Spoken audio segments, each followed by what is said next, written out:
I'm Kenneth Witt, and welcome to Gundog Nation.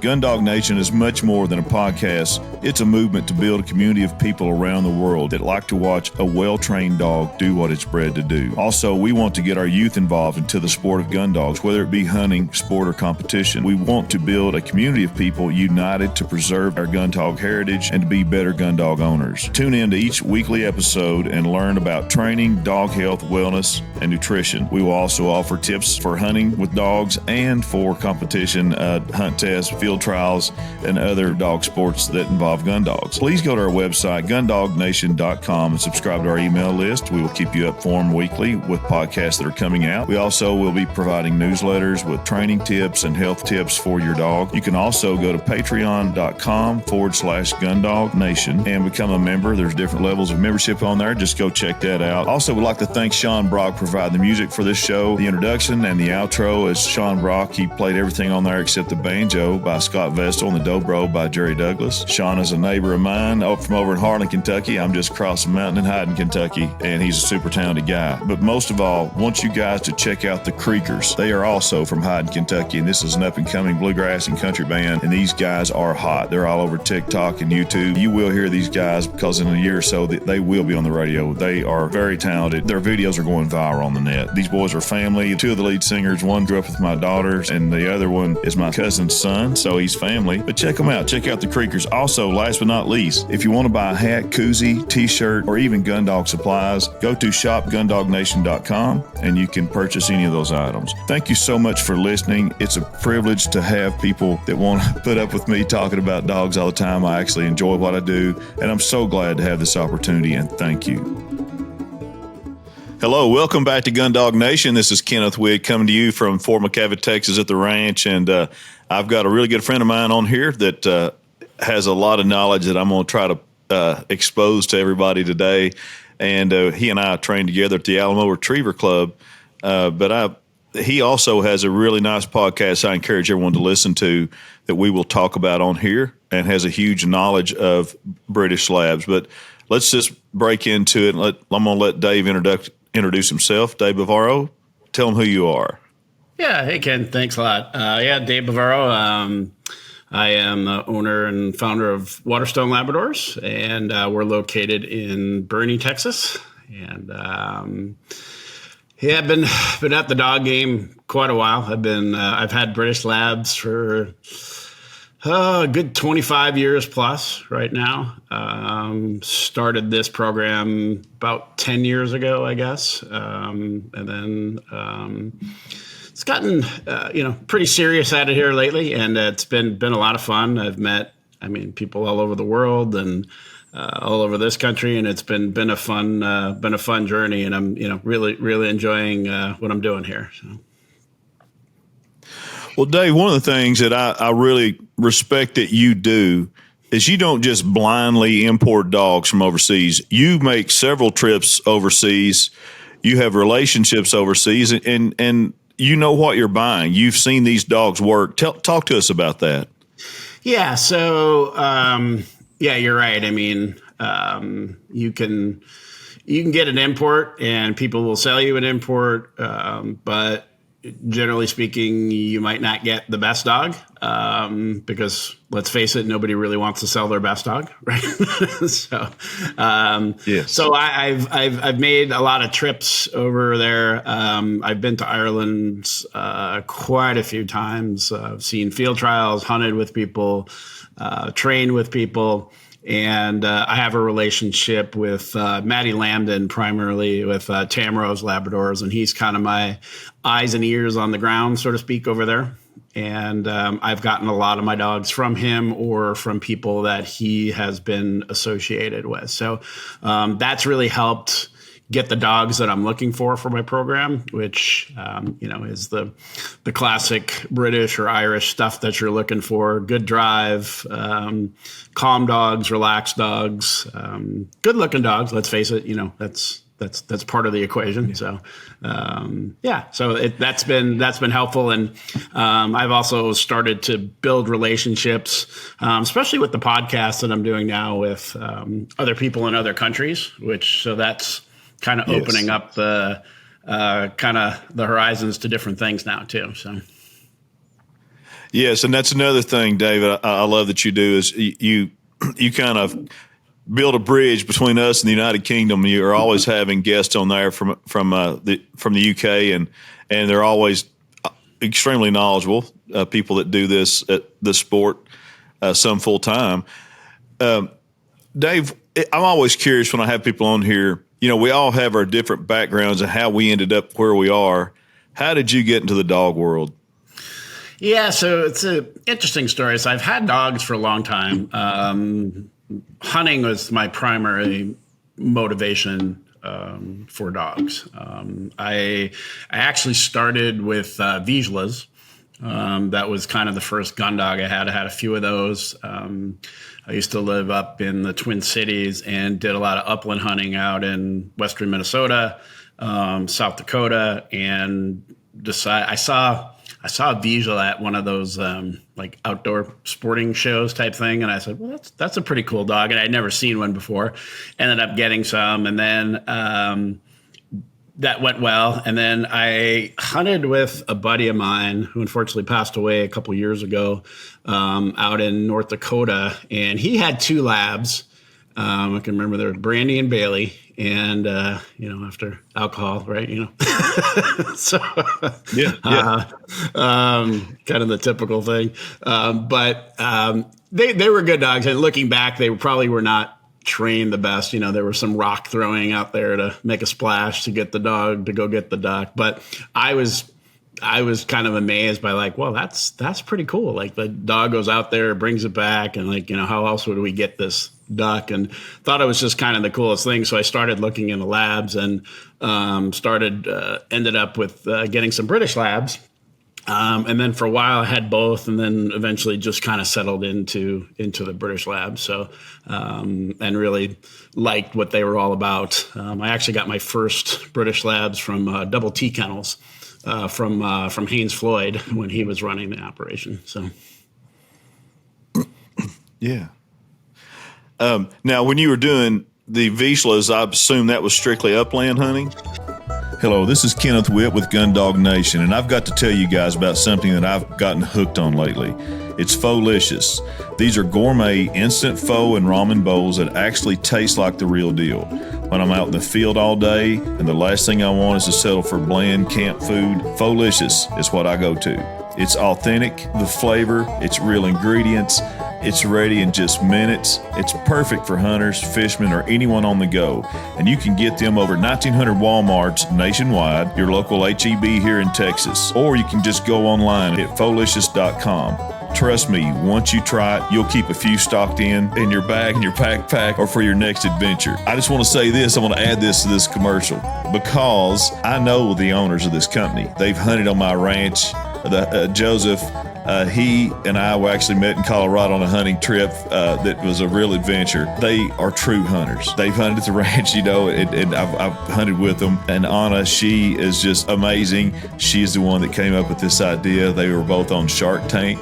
They are amazing people. So I love seeing people like this have a business. And I just had to say that in addition to the commercial because I really believe in the product and I believe in the people that made the product. Be sure and go to pholicious.com or go to Walmart or HEB and try their product. I promise you will like it. Yeah, I mean, they would go in the water. It wasn't their favorite thing, especially like hunting in North Dakota and Minnesota in the cold. They were not really built for that, but they would do it. But they would retrieve. But the labs obviously were much more suited for that. I do think the Vizslas are such a cool looking dog. They're beautiful animals, kind of majestic. Yeah. They're very striking and. They got a lot of horsepower, that's for sure. They look like they're built for horsepower. Yeah. Now, Dave, do you also are you a pro trainer as well? Yeah, I guess you would say. I mean, I do train dogs for clients. I do not train dogs for like hunt tests or anything like that. It is strictly gun dogs and obedience. And it's I would say on a more of a kind of boutique scale. I only take a few dogs a month, and they are almost always all from my puppies that I breed. So I'm very, very niche, and I know how to train them. I train them kind of that classic British or Irish way. And so people that are interested in that, that's really been very popular with people. Like that's the way I want my dog trained, and that's what they're bred for, and I want you to do that. And I don't know that there's many people here in the U.S. that are doing that.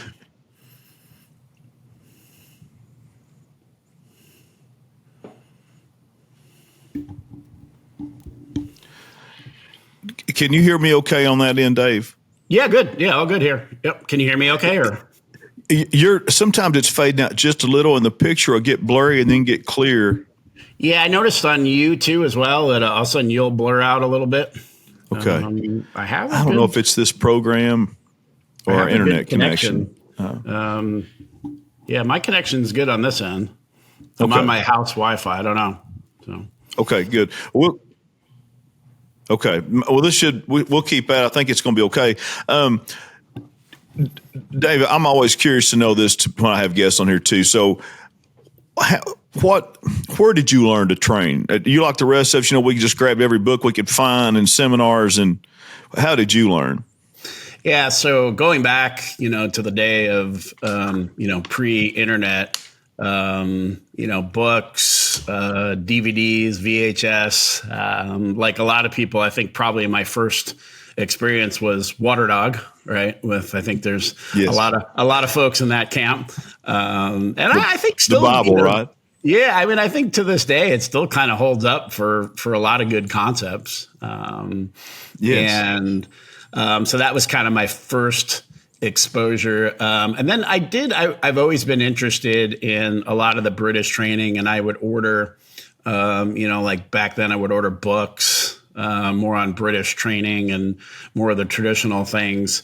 And then as Facebook started to come around, started seeing and connecting with some of the trainers over there and seeing what they were doing, I got more and more involved. Even before I was breeding, I was talking to people and learning from people over there on what they were doing and how they were doing it. And I quickly saw the difference between how it was done here and how it was done there. I quickly recognized that there is a pretty stark difference between the two on how the dogs are trained and the temperament in the dogs. Yes. Dave, in your opinion, I think you've probably been into British labs longer than I have. I think I started around 14, late 14, early 15. And I kind of got into them accidentally, and it was like kind of the first lab as well. And that's kind of what happened to you, right? That was your first experience or ownership of labs were British. It was. Yeah. Yep. It definitely was. So I think I got my first British lab in, let's see, it would have been like 2002, 3, something like that. So it's been a while. Okay. And you are also, I would assume, kind of this is not a criticism, like a boutique breeder. You don't have this gigantic kennel. You keep a manageable amount of dogs that you can pick and choose and breed on occasion, correct? Yeah, correct. So I do about 4 to 5 litters a year. I'll do some here. I do have some people that own some of my dogs that will also do breedings. They'll do them for me, and they're marketed and sold under the Waterstone brand, but they're my dogs. They just live with another family. Because you can, you can only have so many dogs. And I think it's, to give them a good life and hunt and family, and people that are interested. And I'm very selective on who that is. Like I have, my veterinarian owns one that we do it with, which is great. She knows what she's doing, and I don't have to worry about it. And she does all the whelping and takes care of the pups. So, so that works. And I just market them, and we sell them. And that pup is one of my pups, and we use one of my studs. So that we do some of that. And then I just my college roommate, he's retiring from teaching, and he wanted to do a little of this. So he just got a pup from one of my litters up in Minnesota, and we're going to do some of that because it's one of the goals for the kennel is to start doing a little more business up there. I bought a piece of land up in Minnesota and on a lake up there, and I'm building kind of a cabin and a spot to get out of the Texas heat. So in the summer. Nice. I hope I've got an invitation. Yeah. Absolutely. Anytime. It's a lot of good hunting up there in the north. Well, and I was going to ask you about that because I just got invited. It's actually a gentleman I met at the Smith Kennel seminar, and he's invited me to come up and hunt grouse a couple days in Minnesota. And it works out because I'm going to be hunting in Wisconsin a little bit and South and North Dakota too. So it'll be my first time. And I know you've got a lot of experience hunting that North Minnesota, right? Yeah. It's been a little while since I've hunted grouse up there, but I used to do a lot of grouse and woodcock hunting. It's fun. It's not easy. I mean, you're beating the brush, and it's the shots are quick and fast, but it's fun. It's definitely fun. You'll enjoy it. You'll enjoy it. Well, I've been told it's difficult. Yeah, that's for sure. You got to be challenging. Most likely, you're going to hear them before Dave, you see them. Yes, I'm sorry. Yeah, I said most likely you're gonna hear them before you see them. That's for sure with the grouse or the woodcock. Dave, when you go overseas and stuff, or you're looking for a dog for your program, what are the traits that you like to see, or the titles that you like to see in a good gun dog for your program? Yeah, so almost everything I have is coming out of British or Irish field trial lines. That's primarily what I'm looking for. But I mean, you can see some differences in stuff that comes out of this dog or that dog. So you kind of get it. You got to know, and it's as you know, it's a pretty tight knit community, and there's not a lot of dogs. Like I was talking to someone about this. Like you probably in Ireland, I would guess you're less than 50 field trial champions in Ireland, and in England, probably less than 150. So it's a pretty select, coveted title, and it takes a lot to get there. But the main thing that I'm looking for is I want to see that calm, relaxed dog. Like, I don't want a dog that's like on a spring, kind of like that antsiness or that drive. I want to see the dog that can be completely relaxed. And when you say go, is, shot out of the cannon, has some good speed, can cover ground, is stylish, has a good nose. Like the nose, I think it's one of the things that is not utilized that well in American Hunt Test is the nose. And, if you're looking for a hunting dog, the nose is probably the number one thing you need. So I want to make sure that that's all there. And then let's face it, look too. There's a certain look that I want in a dog. I like more of the like on a male. I like more of that bigger, blockier type of head and chest in a dog. And then the females. Kind of that stylish, the otter tail to them. So I'm pretty specific in what I'm looking for. Hello, this is Kenneth Witt with Gundog Nation. Many people quickly become frustrated and confused when training the retriever. Cornerstone Gundog Academy's online courses eliminate all the guesswork by giving you a proven training system that will help you train a dog that anyone would be proud to have in their blind. Learn where to start, what to do next, and what to do when problems arise. Visit cornerstonegundogacademy.com to learn how you can train your retriever. I have used this method myself. I have been through it a couple times with different dogs. I refer back to it lots of times when I'm trying to get dogs freshened back up for hunt test season. I highly recommend them. I have actually been a subscribed member of Cornerstone Gundog Academy since 2016, and I would suggest anyone use it. I highly recommend it.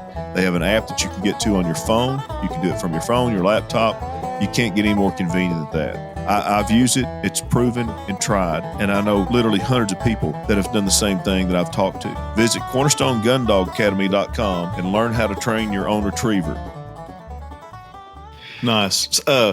Now, do you see any vast differences in the dogs that are in Scotland versus Ireland versus England? Or are their field trial systems all very similar in the three? I would say they're pretty similar. There are some different types. There's some different types of trials. There's the driven trials and the walk-up trials. So there are some differences. I would say, just kind of as a general rule, the Irish dogs are probably going to have a little bit more go to them because the cover in Ireland is pretty rough.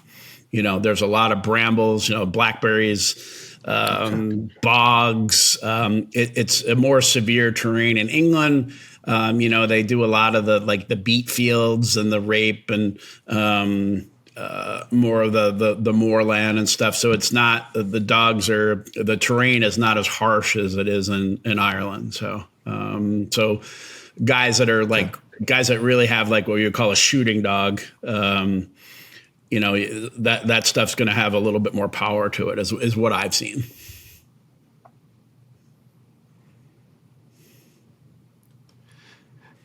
And then is Scotland? Are there any, have you been to any in Scotland? I have not been to Scotland.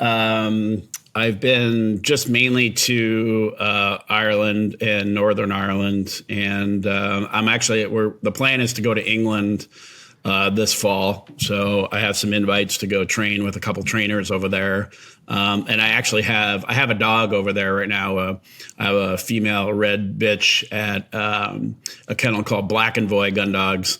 And it's a fox red out of Laura Hill's dog there, that Jallistar dog that she has. And you can't ship till they're 6 months now. So they're keeping her to train, and I'll probably have her get to about a year or so I can get the hips and stuff done before I ship her over. So I'm going to probably go visit. I think. Okay. I have a female, fox red female out of that dog of Laura Hill's. Okay. Yeah, that's right. That red. But I got it from a veterinarian over there. Okay. Yeah. Yeah. Mm-hmm. But I really like her. She's trained with her this morning, and I really like her.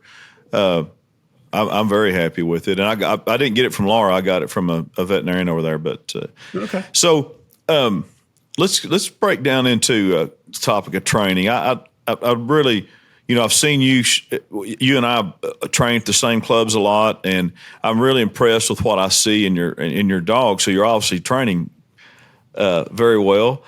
What's your, let's just start out with a puppy.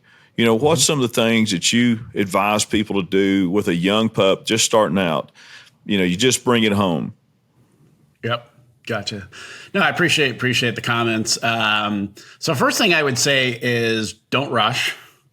That's the biggest thing. I think too many people are in a hurry to kind of get going with the pup. And, there's, timelines are kind of artificial. I think every dog's a little bit different, but kind of in general, I like to see for the first 6 months of their life, really it's heavy obedience. A lot of healing. I want that dog by 6 months of age to be able to heel off lead and not doing I don't know, I call it the cha-cha, right? Where they're, doing this kind of stuff back and forth, walking up to the line. I don't want to see that. I want to see a smooth, nice heel on a dog.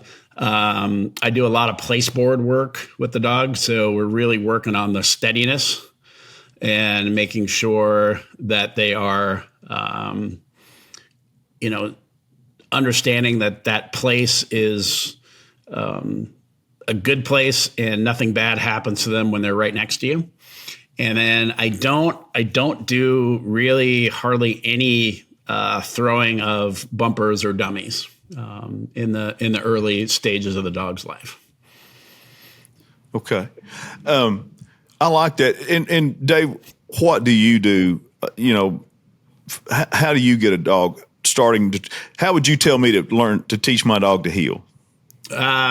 So the thing that I would do is, it's really not, there's not any kind of rocket science to it, but it's just I use a slip lead, and It is just a simple slip lead correction. So as you're walking, I kind of walk in squares. So you're walking, and then when you turn, it's quick to boop, boop, get a little correction on the lead, make your turn. So every time either the dog gets in front or you're going to turn, there's just a quick lead correction.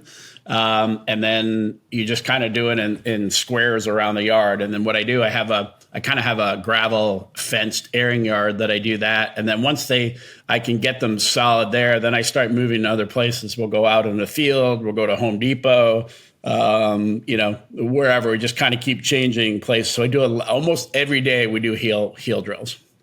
Because I think at what point do you, yes.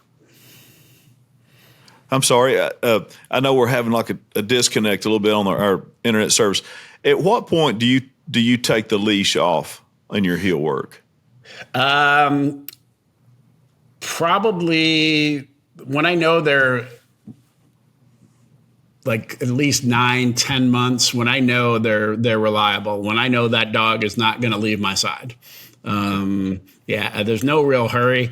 One of the tricks that I learned from actually Paul O'Brien over in Ireland, he used 2 leads on the dog. He would use a regular lead, and then he'd have another little short slip lead. So you'd slip the one off, and there was always one little one there. And just in case you can grab, the dog thinks it's off, but there's still one sitting there. So just kind of a small, lighter one on there. So I'll do that for a dog that I feel like maybe he's going to test me a little bit. And that works well. Yeah.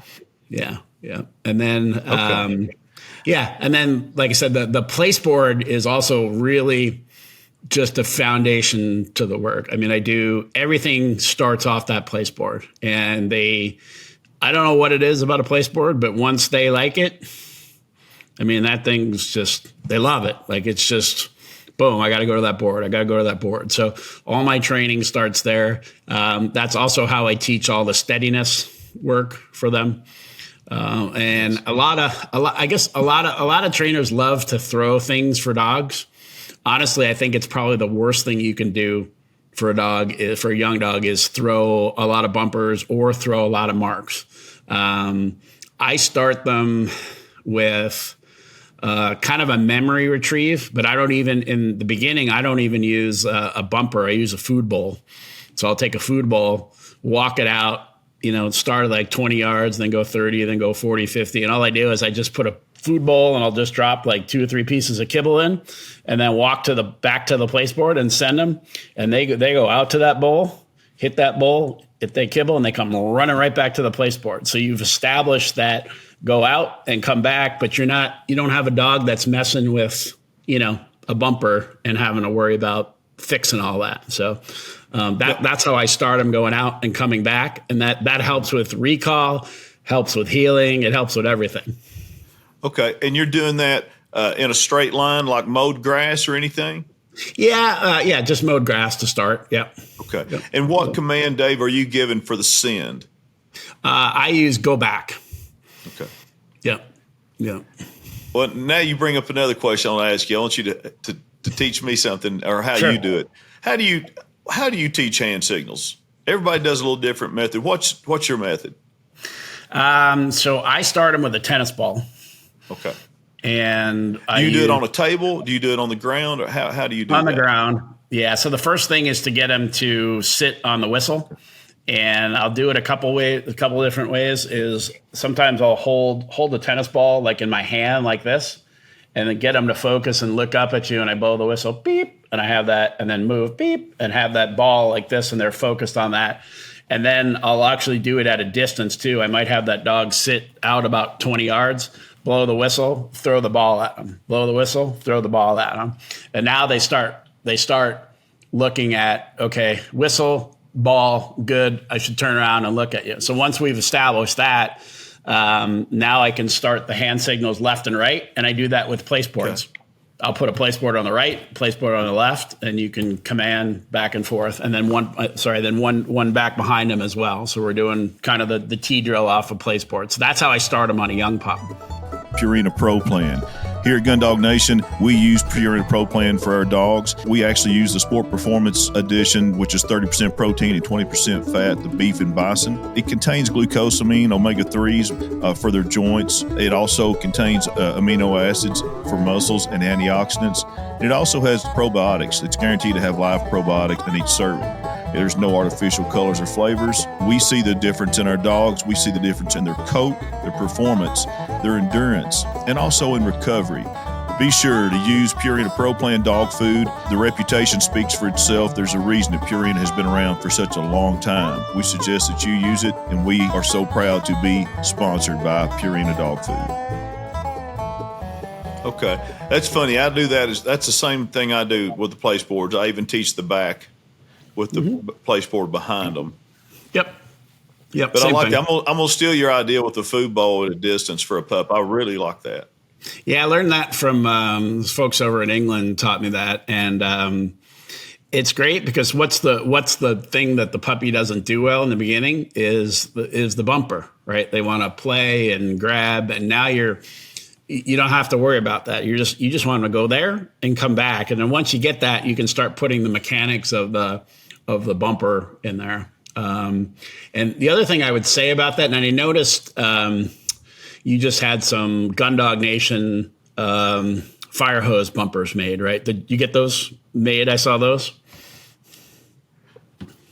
Yes, sir. Yeah, they're actually made in the States. Yep. Yeah. So those are the best to train a young dog. You can eliminate a lot of hassle with holding issues and mouthing issues by using those bumpers. I find plastic is terrible for a young dog. They want to roll and fumble with it. Those fire hose really teach a nice clean hold, and even better than some of the other canvas stuff out there. So that on the young pups, that's all I use. I start with that little one, and then we go to the bigger one. And once they understand that, then you can use about everything. But those are great for the beginning. You know, I'm glad you said that. That's how I feel too, and it's not just because I'm selling them, because I use them way before I started selling them. But what I like about them, as opposed to canvas, is if they get wet, it doesn't hurt them at all because they're made out of fire hose and cork. Right. So they really hold up in the water, as well as the land. Yeah, they're good. It's pretty much all I use. Like I'll use some plastic stuff later on in the water or stuff, but that's pretty much all I use is those fire hose, and that's when people buy puppies from me, I have them for sale too to they take home. I'm like, just do yourself a favor, start with this, and start with the one with no cord on it, so there's nothing for the puppy to mess with. Just boom, they come in and they get a good hold, and it saves you, what is it? The ounce of prevention is worth a pound of cure. Well, that definitely. Yes. Dave, do you ever use scents like pheasant scent or anything on your dummies, your bumpers? I don't. No, I never really got into that. They just seem to figure out what those things smell like, and I don't know. I'm not sure why, but they do. So. Now, how do you introduce your dogs to live birds? Yeah. So that's the other thing that's probably a little bit different than some trainers. I rarely ever use a live bird in training. I use dead birds, and most live birds are a lot of my dogs. The first time they ever saw a live bird was in an actual hunting situation, or I do go pick up. I go out to Joshua Creek and I pick up at like the tower shoots and stuff. And that's a lot of times that's their first exposure to actual live birds. I don't like a young puppy chasing a bird. It's too much out of control for me. I think that's fine with, like maybe like a setter or something like that. But for a lab, I don't like them to have that ability to get in there and tear up that. So I want to make sure they're good and solid on their hold and their delivery, with bumpers and then dead birds. And then at that point, when I feel like they're not going to, makes sense. Yeah. So. I actually met a couple of the guys down there, and they were telling me that you come out and pick up birds for them with your dogs. Yeah, that's a lot of fun. It's a lot of fun. At Joshua Creek. Yeah. So what's the next step? What's the plans in the future for Waterstone Labradors? Yeah. So anything exciting in the pike? Yeah. Some good stuff. I just got back from Italy, which was great. I have some connections over there, so I've been asked to judge some their working tests over there, and that's been just a blast. Yeah, just a lot of fun. The people are great. The food and wine is obviously a nice bonus, but got to see some good dog work, and I'm really enjoying that. So I'm trying to do as much of that as possible. And, as I kind of work from other places, I'd like to try to see if I can't do it in a few other countries as well, just as kind of a life experience and get to see something new. So I've been doing that. The big thing that I'm working on right now is I'm going to be at the game fair in Minnesota, which I have myself and Maddie Lambden is coming over from Ireland, and we have the main stage podium on the first weekend, and are doing a seminar there and in Ramsey, Minnesota, just outside the Twin Cities. So we have a booth, and then we're doing the presentation. It's going to be on British and Irish field trials and training methods. And then we're also going in between the weekends, we're going up to northern Minnesota, and we're doing a demonstration and seminar at the Arrowhead Retriever Club in Virginia, Minnesota. So those are the two kind of fun, exciting things I have going on right now. Nice. Maybe let me know about that, Dave. I wouldn't care to maybe attend that. I'd like to go to that seminar. Yeah. It's if people have not heard of the game fair in Minnesota, it's modeled after the English game fairs. It is if you like dogs and hunting, there's probably not a better event in the U.S. It is, everybody is there. All the sporting goods, equipment, dog food companies, guns, trainers, and it's 6 days. And there's, it's a fun event. They have little competitions, like fun competitions for the dogs, scurries, retrieving stuff. There's shooting demonstrations, archery. Good event. Really good. Nice. That's 6 days. That's like a Mardi Gras for hunters, right? I know. It definitely is. Yeah. It's Friday, Saturday, Sunday, and then the next weekend. And when is that again, Dave? I lost you a second. Yeah, it's okay. August. And what's the dates on that? It is, let's see, let me look at my calendar here. It's the first 2 weekends in August. Okay. It is the 8th, 9th, and 10th, and 15, 16, and 17.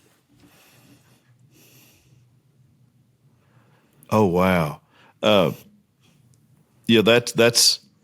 something I'd like to be able to make. I don't know if I can, but I might try those for sure. Okay. Yeah. Will you be there both weekends? I'll be there both weekends. Maddie's just there the first weekend. So the presentation is just we'll do it that first weekend, Friday, Saturday, and Sunday. And then I'll have the booth the rest of the time as well. So. Now, do you ever put on private seminars, training seminars? I've done a couple in Italy for people. So the clubs will have me. They'll basically sell training days to people that want, and I'll do the training for like a small group, like 6 to 8 people.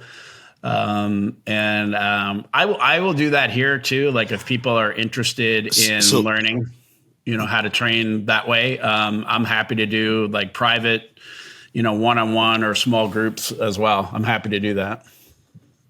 Okay. I've got to ask this question now. So when you're in Italy, do you speak the language? I'm getting better.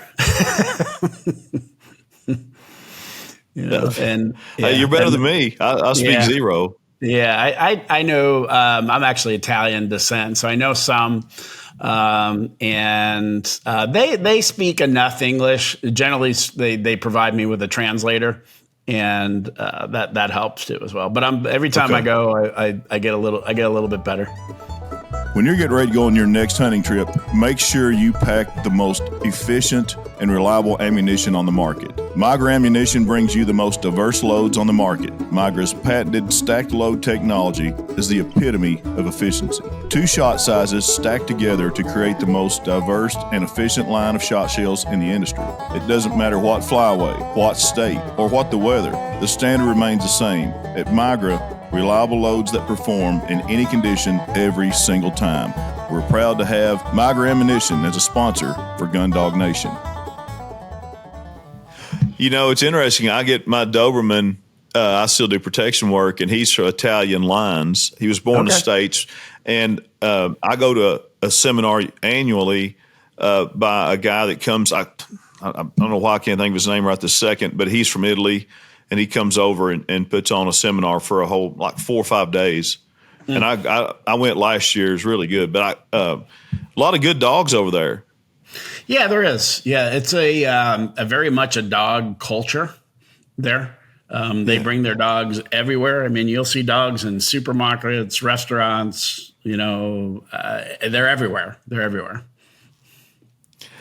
I've never been. That's on my bucket list. I need to try to do that. But I am going to get to go to the IGL this year in Scotland because I've been told it's at a beautiful place.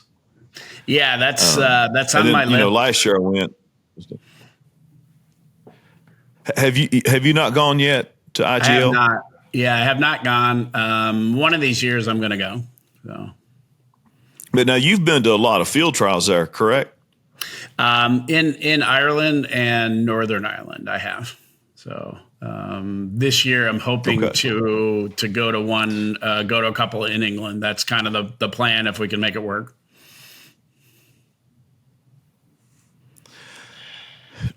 Dave, I want to ask you 2 questions. One, what's your advice to our listeners who may be in the market for a pup? What's the best advice you'd give them?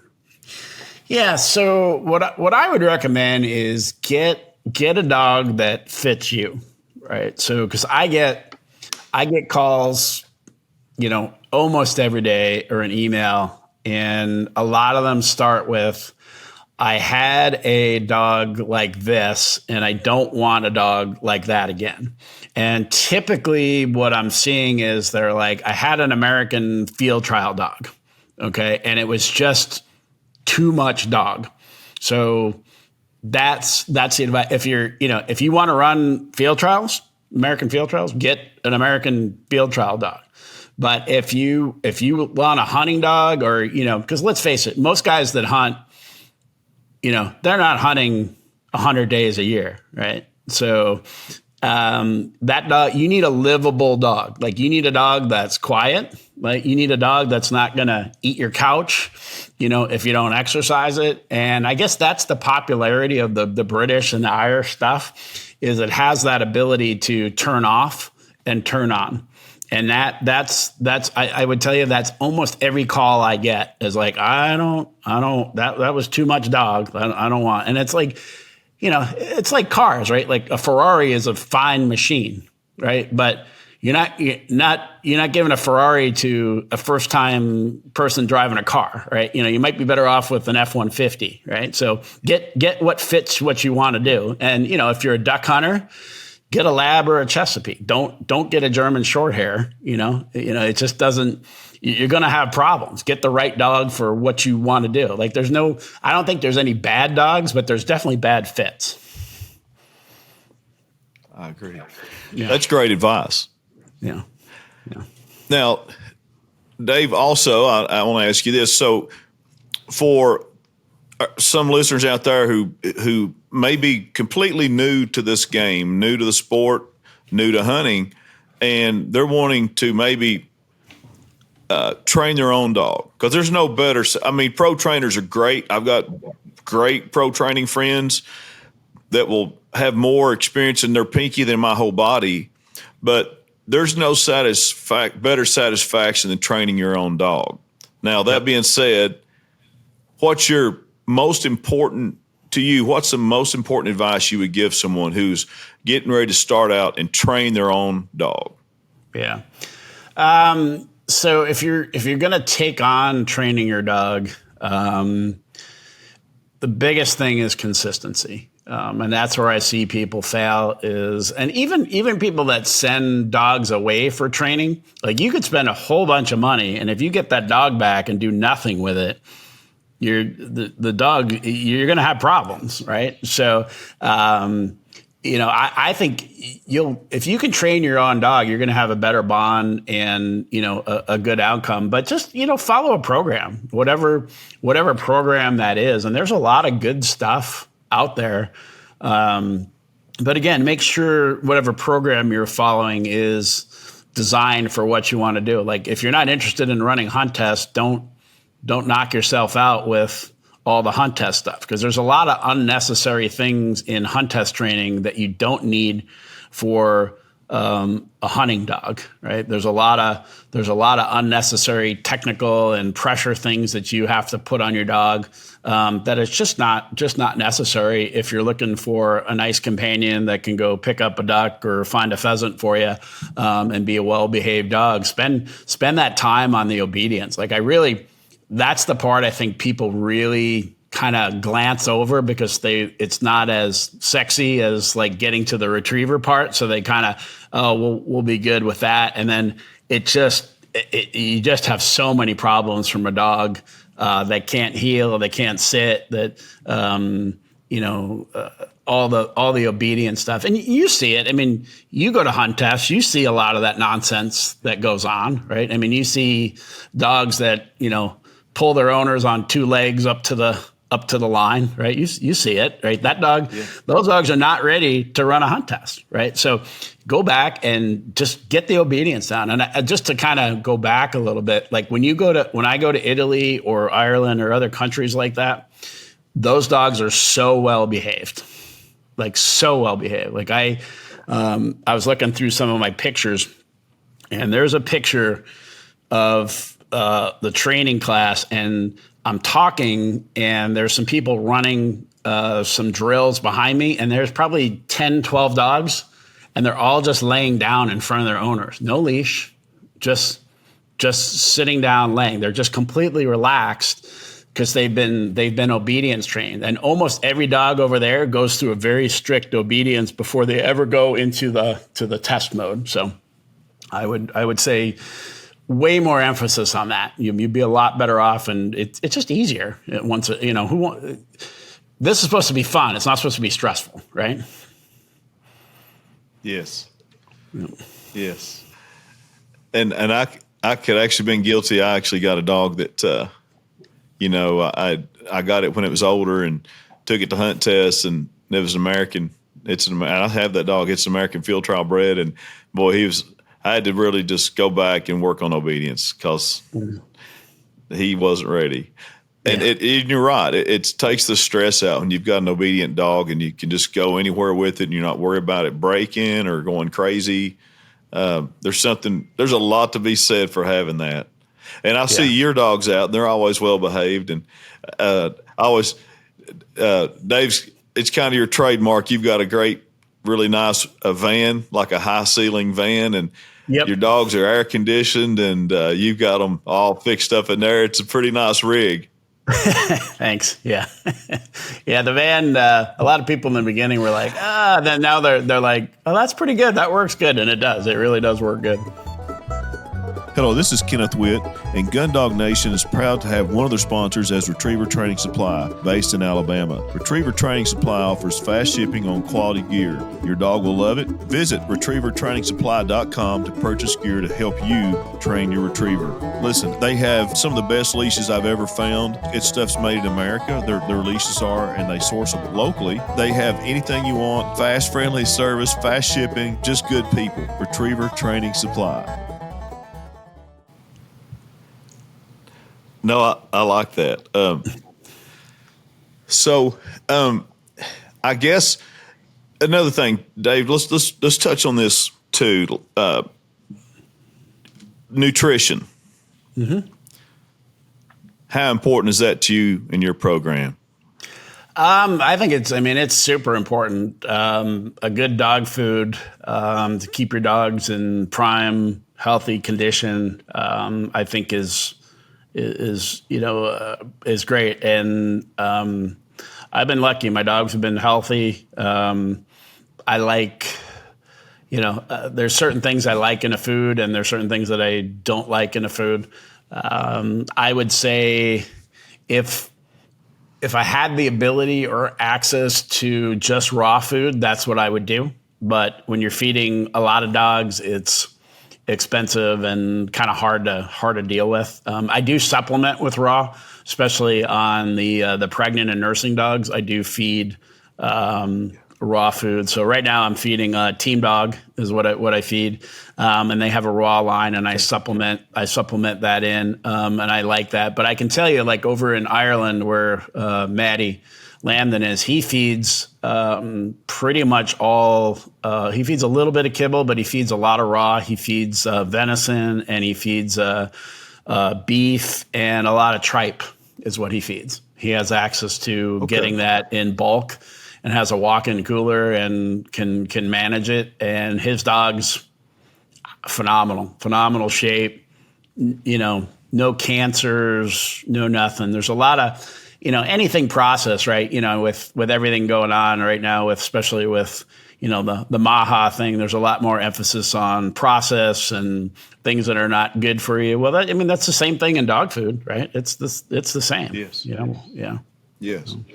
And one of these days on my show, I'd like to get a veterinarian or someone here to talk about the rise in cancer in dogs and and what's causing it. But it's an alarming rate. I talk to so many people who are losing dogs at a young age to cancer. Yep. Yeah. Yeah. I've had this discussion with some folks. It seems to be, I would guess it's food and environmental related, like herbicides. Whether that's agriculture or just stuff on lawns, probably is a factor. And then, food, especially food that has a lot of causes inflammation in a dog, certain things, a lot of the grains, corn, things like that, where you have a lot of blood sugar spikes, I think is a contributing factor to it. So there's a lot of good foods out there, but I think, the better food that you can feed, regardless of the cost, the better off you're going to be. Okay, Dave, I'm going to touch on one last thing. This is probably, I'll save the best for last. But I think it's our listeners get to hear people on here who use e-collars. But you are a person, and there's several folks like you in the British world of training that never used an e-collar on your dog. I know you had a really good podcast people should listen to about that with this lady on there. You can talk about that, but just give us your philosophy and pressure and why. Okay, gotcha. So I'll kind of, back in the day, I did use an e-collar way back. But then when I started to learn how to train a dog, I didn't see the need for the e-collar. And I'll give you a couple of examples. There's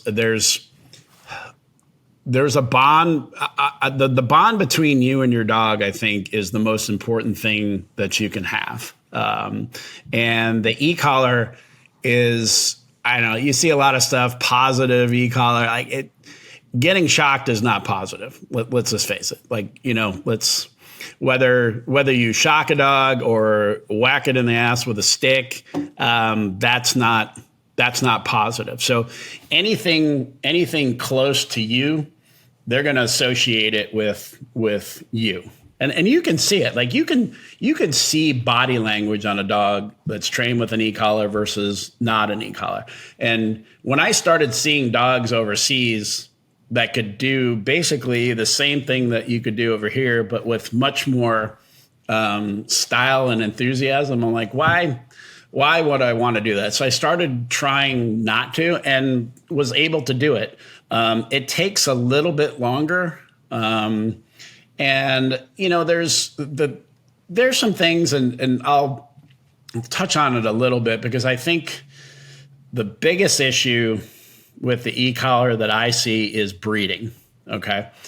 And so if you have a guy that's using an e-collar to train his gun dog, and if you're somebody's careful with it and they're not putting a lot of pressure on it, I think you're probably not going to have a bad outcome. But and I know you've seen dogs lit up, and it's really easy for the trainer that's frustrated to turn that sucker up and blast them. And that's just, I don't know. I just don't want to do that to a dog. If they're your buddy, and if they were supposed to go left and they went right, we'll work that out. So I think there's just too much temptation and not good use of the e-collar by a lot of people. I mean, there's a lot of pros, I think, that know how to use it correctly. But I don't think I don't see the need to use an e-collar to teach a dog to sit or heel or pick up a bumper. It's just,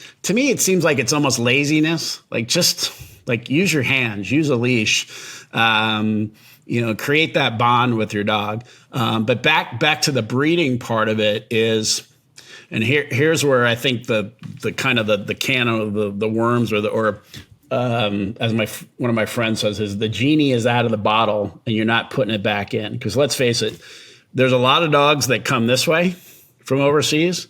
There's virtually none that go the other way. The people in Europe and stuff, they're not importing dogs from the US. And one of the reasons is, so if you have a breeding program, and like I have, where you're really looking at genetics and natural ability of a dog versus a dog that got titles because they had enough electricity to get it done, that's not genetics. Okay. So the next guy that gets that dog, he doesn't know what he has, right? It could be, might not be able to train that dog the way that pro did with it. So how long's the e-collar been around? 50 years. So 50 years of pressure, right? And selecting the dog that could take the pressure and just doing that, you get a different dog than you get over there. So that's kind of my main reason. So I'm just it's not in my breeding program, and I don't want to take British dogs, bring them over here and make them into American dogs. I'm not interested in that. I want to keep it the same because that's what I fell in love with and what I like. So I don't use it. And there are some reasons. I mean, there are dogs that maybe you can say they chase deer or something, and there's no other way to stop that sucker. Maybe that's a good reason, or snake training or something like that. So I'm not opposed to all of it, but I think, like I said, I think there's a lot of misuse of it. So I don't know. Just for me, I got away with it, and I'm happy with the results of what I see. Yeah, no, I like that, and like you, I've been overseas and seen these dogs do amazing things that's never had a collar on. So it's it shows you, and I think, just like you said, it just takes more time, just takes more patience and more consistency in your obedience training. But no, well, Dave, that's really good. I like that. It's interesting. I've been around you some, and at our training club. But today I got to realize you got way more knowledge than I even thought you had, and I knew you were a smart dog guy. But I appreciate that. it's been a pleasure getting you on here and peeling it back. Yeah, no, I enjoyed it, and happy to talk about really anything, anytime. I love talking dogs, and that's one thing I can tell you. Like, if people call me, I'll spend time with you, whether you buy a puppy or not buy a puppy. If I can help you out, I want to see people get good dogs, right? I want people to have a good experience and enjoy them, because there's true enjoyment in getting a good dog, right? You can see it in, whether it's just a family pet, or a hunting dog, or whatever you're going to do with the dog. People it brings such joy to people, and they just love it. And it's so fun to hear like the comments, like, we love the dog.